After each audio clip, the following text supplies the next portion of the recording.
Hello and welcome back to another new video. நான் ப்ரீவியஸாக upload பண்ணியிருந்த ஹவு டு ஸ்டடி ஃபிசிக்ஸ் வீடியோவில் நிறைய பேர் கெமிஸ்ட்ரி அண்ட் பயாலஜிக்கும் அப்லோட் பண்ண சொல்லி கேட்டிருந்தீங்க. So here's biology.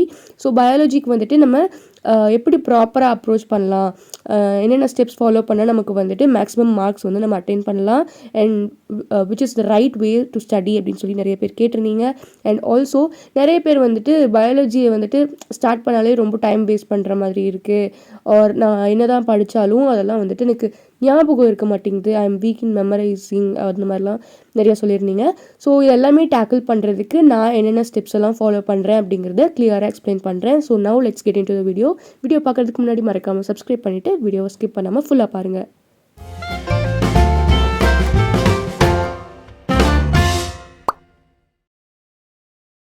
So first of all எப்படி நான் ஒரு பயாலஜி சாப்டரை வந்து அப்ரோச் பண்ணுவேன், எப்படி அந்த சாப்டரை ஃபுல்லாக படித்து முடிப்பேன் அப்படிங்கிறது ஸ்டெப் பை ஸ்டெப் சொல்கிறேன்.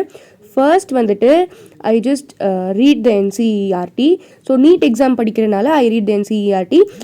இதுவே நான் வந்துட்டு ஸ்கூல் படிக்கும்போதும் வந்து பார்த்திங்கன்னா போர்டு எக்ஸாம்ஸ்க்கும் வந்துட்டு டெக்ஸ்ட் புக்கு டிபெண்ட் பண்ணி தான் இருப்பேன். நான் வந்து டீச்சர்ஸ் டீச் பண்ணுறது அதெல்லாம் கிராப் பண்ணிக்கிட்டாலுமே டெக்ஸ்ட் புக் தான் வந்துட்டு பேசிஸ் இல்லையா, அதனால் டெக்ஸ்ட் புக்கை வந்துட்டு கம்ப்ளீட்டாக நல்லா தரோவாக படித்து முடிக்கணும். ஸோ இப்போ வந்துட்டு நீட்டுக்கு வந்து பார்த்திங்கன்னா என்சிஇஆர்டி கண்டிப்பாக தரோவாக படிப்பேன். ஸோ என்சிஇஆர்டியில் எவ்ரி நூக் அண்ட் கார்னர் ஒரு லைன் கூட விடாமல் ஃபுல்லாக படித்து முடிக்கணும், இன்க்ளூடிங் த டேபிள்ஸ், டயக்ராம்ஸில் இருக்க லேபிள்ஸ், அப்புறம் ஃப்ளோ சார்ட்ஸோ இல்லை ஏதாவது என்ன கொடுத்துருக்காங்களோ புக்கில் அது எல்லாமே நமக்கு தரோவாக இருக்க மாதிரி படித்து வச்சுக்கணும். எங்கேருந்து வேணால் நமக்கு கொஷின்ஸ் வரலாம். ஸோ இந்த மாதிரி எவ்ரி நூக் அண்ட் கார்னர் வந்துட்டு படித்து முடிச்சிடணும்.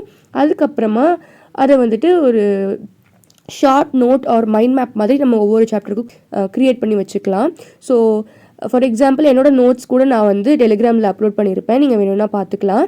ஸோ ஷார்ட்டாக வந்து எழுதணும், ஃபுல்லாக புக்கில் இருக்கிறது எல்லாமே அப்படியே எழுதி வைக்காமல் அதுக்கு நம்ம புக்கே படிச்சுக்கலாம் இல்லையா. ஸோ அந்த மாதிரி பண்ணாமல் ஷார்ட்டாக ஒரு டாபிக் எடுத்தீங்க அப்படின்னா அந்த டாப்பிக்கில் மெயின் இம்பார்ட்டண்ட்டான பாயிண்ட்ஸ் அண்ட் இம்பார்ட்டண்ட்டான டயக்ராம்ஸ், ஃப்ளோ சார்ட்ஸ், டேபிள்ஸ் அந்த மாதிரி எழுதி வச்சுக்கணும். அண்ட் மோஸ்ட் இம்பார்ட்டன்ட்லி நிறைய பேர் பண்ணுற மிஸ்டேக் வந்துட்டு ப்ராப்பராக எக்ஸாம்பிள்ஸ்க்கு இம்பார்ட்டன்ஸ் கொடுத்து படிக்காதது தான். ஸோ எக்ஸாம்பிள்ஸையும் கண்டிப்பாக உங்களோட ஷார்ட் நோட்ஸ் ஒரு ஃப்ளோ சார்ட்ஸில் வந்து இன்க்ளூட் பண்ணிக்கோங்க. அண்ட் எக்ஸாம்பிள்ஸ் எல்லாம் வந்துட்டு ஹைலைட் பண்ணி வச்சுக்கோங்க புக்லேயே படிக்கிறீங்க அப்படின்னா கூட. ஸோ ஹைலைட் பண்ணி வச்சிட்டிங்க அப்படின்னா அதுவும் வந்துட்டு உங்களுக்கு ஃபாஸ்ட்டாக பார்க்கும்போது, இல்லை எக்ஸாம்பிள்ஸ் இப்போது ஒரு 3 எக்ஸாம்பிள்ஸ் இருக்குது அப்படின்னு வச்சுக்கோங்க. ஃபர்ஸ்ட் அந்த எக்ஸாம்பிளோட ஃபர்ஸ்ட் லெட்டர்லாம் வச்சு ஒரு குட்டி நெமோனிக் மாதிரி க்ரியேட் பண்ணி வச்சிட்டிங்கன்னா கரெக்டாக இந்த டாப்பிக்கு இந்த நெமோனிக் ஞாபகம் வரும். அப்போ வந்து அதில் என்னென்ன வேர்ட்ஸ் அப்படிங்கிறத நீங்கள் வந்து டக்குன்னு ரிமெம்பர் பண்ணுறதுக்கு ஈஸியாக இருக்கும்.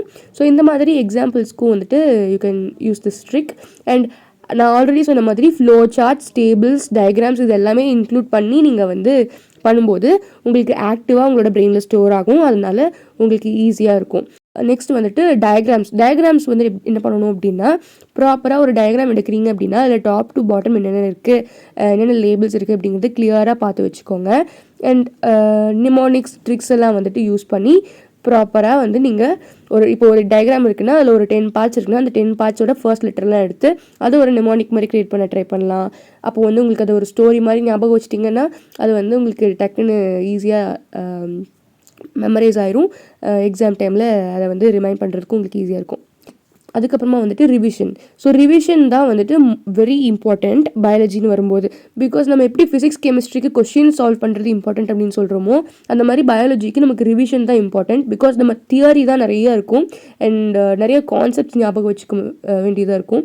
ஸோ அதனால் நீங்கள் வந்து ஃபுல்லாக அதை வந்து லோட் பண்ணி ஒரே டைமில் அப்படியே விட்டுட்டிங்க அப்படின்னா அதுக்கப்புறமா அது ஞாபகம் வராது. அதனால் திருப்பி ரிவைஸ் பண்ணிகிட்டே இருக்கணும்.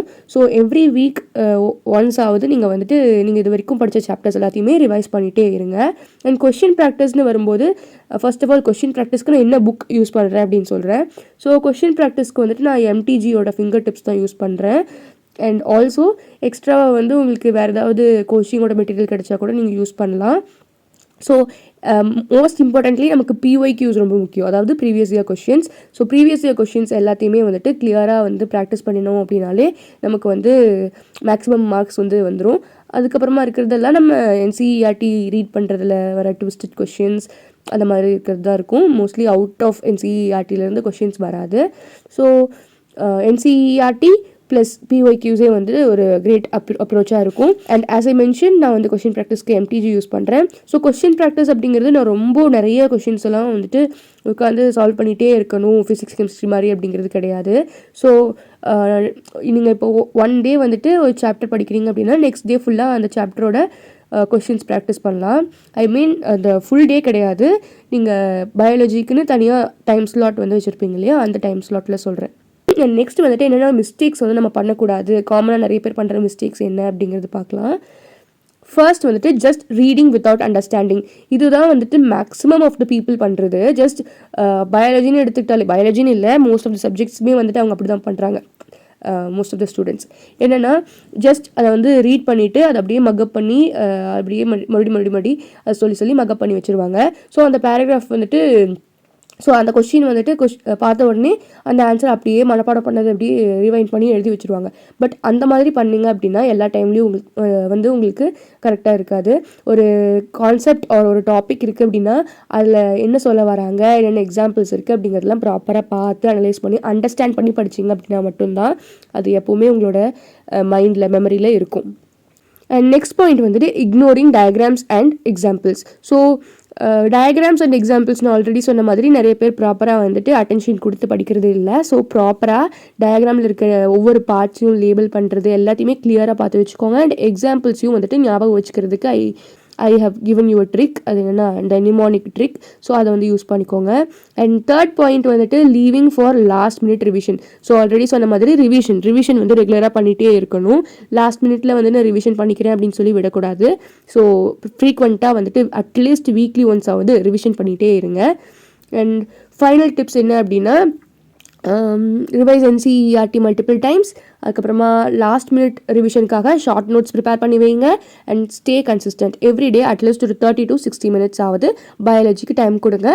So that's it. உங்களுக்கு வேறு ஏதாவது டவுட்ஸ் இருக்குது அப்படின்னாலும் கமெண்ட் பாக்ஸில் சொல்லுங்கள். அண்ட் ஸ்பெசிஃபிக்காக இந்த பாட்டில் தான் எனக்கு ப்ராப்ளம், இதில் தான் நான் ஸ்ட்ரகிள் ஆகிறேன் அப்படின்னு ஏதாவது இருந்துச்சுன்னா அதையும் கமெண்ட்டில் சொல்லுங்கள். அதுக்கு சொல்யூஷன் முடிஞ்சால் நான் வந்துட்டு உங்களுக்கு கமெண்ட்லேயே ரிப்ளை பண்ணுறேன், ஒரு ஷார்ட் வீடியோவாக கூட அப்லோட் பண்ணுறேன்.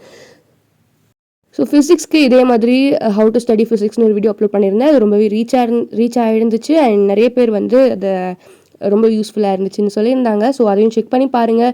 உங்களுக்கு வேறு ஏதாவது ஸ்டடி டிப்ஸ்லாம் வேணும் அப்படின்னாலும் டிஸ்கிரிப்ஷனில் லிங்க் இருக்குது. ஸோ செக் பண்ணி பாருங்கள். அண்ட் நீட் ப்ரிப்பரேஷனுக்கு உங்களுக்கு ஹெல்ப் வேணும்னாலும் நான் நிறைய வீடியோஸ் அப்லோட் பண்ணியிருக்கேன். ஸோ அதையும் டிஸ்கிரிப்ஷனில் லிங்க் தரேன், செக் பண்ணி பாருங்கள். ஸோ இந்த வீடியோ யூஸ்ஃபுல்லாக இருந்துச்சு அப்படின்னு நினச்சிங்கன்னா லைக் பண்ணிவிட்டு நம்ம சேனலையும் சப்ஸ்கிரைப் பண்ணிக்கோங்க. தேங்க்யூ ஃபார் வாட்சிங். இன்னொரு யூஸ்ஃபுல்லான வீடியோவில் பார்க்கலாம். Until then bye bye.